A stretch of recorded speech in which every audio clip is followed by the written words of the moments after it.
Taigi savaitė pusėjo ir tai bus turbūt labai trumpa pamoka, nes aš noriu šiandien pašnekėti apie protected. Atsimenat, kai mes headerį kurdavom public arba private, ne? Bet vis laik būdavo vienas protected. Būtent noriu apie jį šiandien ir pašnekėti. Nežinau, ar kažką rašysiu, ar parodysiu pavyzdžių, nes kaip ir, nežinau, matysim. Bet esmė, kad noriu supažindinti su juo ir paaiškinti visus tos skirtumus. Kuom skiriasi private, protected ir public. PPP. Taigi, einam prie reikalo.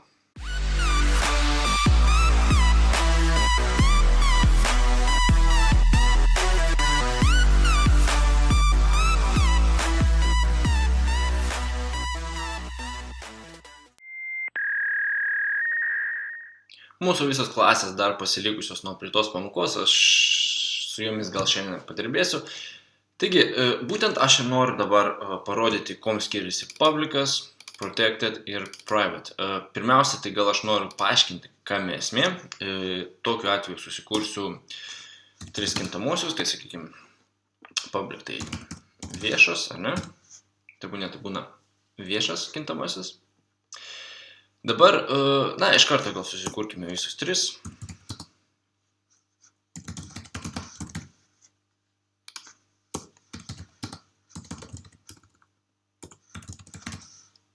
Taigi, turim tris kintamosius, tai yra vieša, apsaugota ir privatų.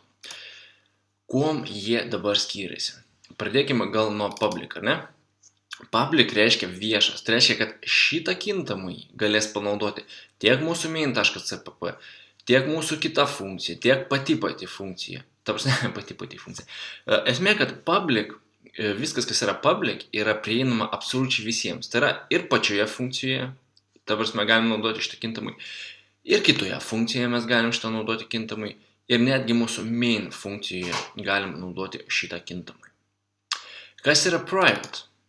Private reiškia, kad mes šitą kintamai galim naudoti tik šitoje funkcijoje. Mes jo negalim naudoti už jos ribų. Šitas kintamasis yra prieinamas tik tais būtent tėvo funkcijoje. Tik šitoje funkcijoje. Klasėje, funkciją sakau. Esmė, kad private kintamasis gali būti naudojamas tik tais tėvas klasėje. Jokioje kitoje klasėje jo naudoti negalim. Taip pat main klasėje, main failiuke mes jo naudoti negalim, arba taip sakant main funkcijoje, ar ne? Private būtent yra skirtas tik tais tai klasė, kurioje jisai sukurtas. Vienintelė išimtis, jeigu mes naudosime metodus, mūsų būtent toje pačioje klasėje, public skiltyje, ar ne?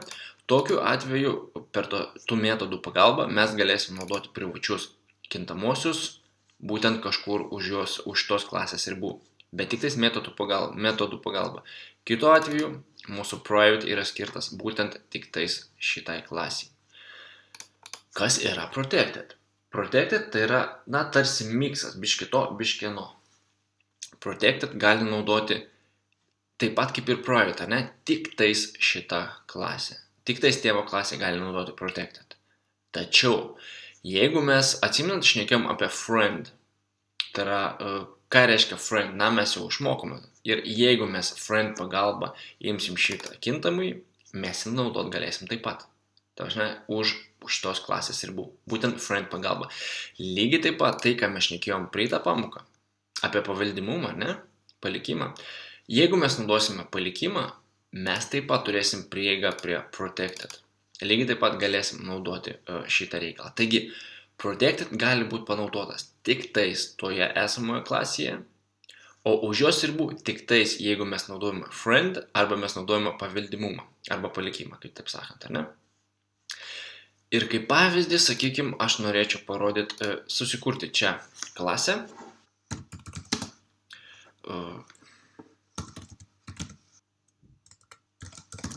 Pavadinkime tai testas. Ir, kol kas nieko dabar dar nerašysiu, žinoma, reikia mums susikurti headerį. Taip, ką aš ten susikūriau. Testas, ar ne?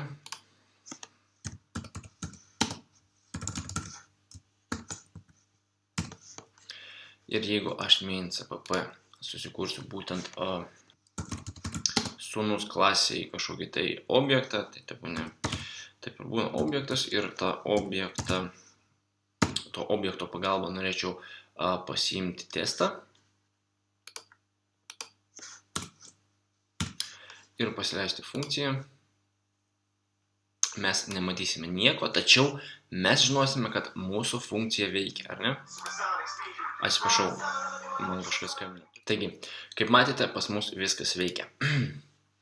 Dabar, jeigu aš, sakykime, norėčiau pasidaryti taip, įsirašyti būtent iš čia mūsų public kintamai, tai yra viešas, ar ne?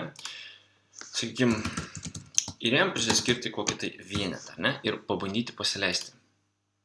Kaip matote, man aišku nieko neatvaizduoja, bet viskas veikia, nes mes galim public naudoti, kaip ir sakau, absoliučiai visur. Jeigu aš norėčiau dabar panaudoti protected, ar ne? Kitaip sakant, apsaugotą. Žinoma, mums reikia jį taisyklingai pasirašyti. Ir jeigu aš pasileisiu, mūsų funkcija taip pat veikia, kaip matote, viskas ok, nes apsaugota aš galiu naudoti būtent dėl to, kad aš turiu paveldėjimą iš tėvo klasės. Ir jeigu aš norėčiau dabar panaudoti privato, ne?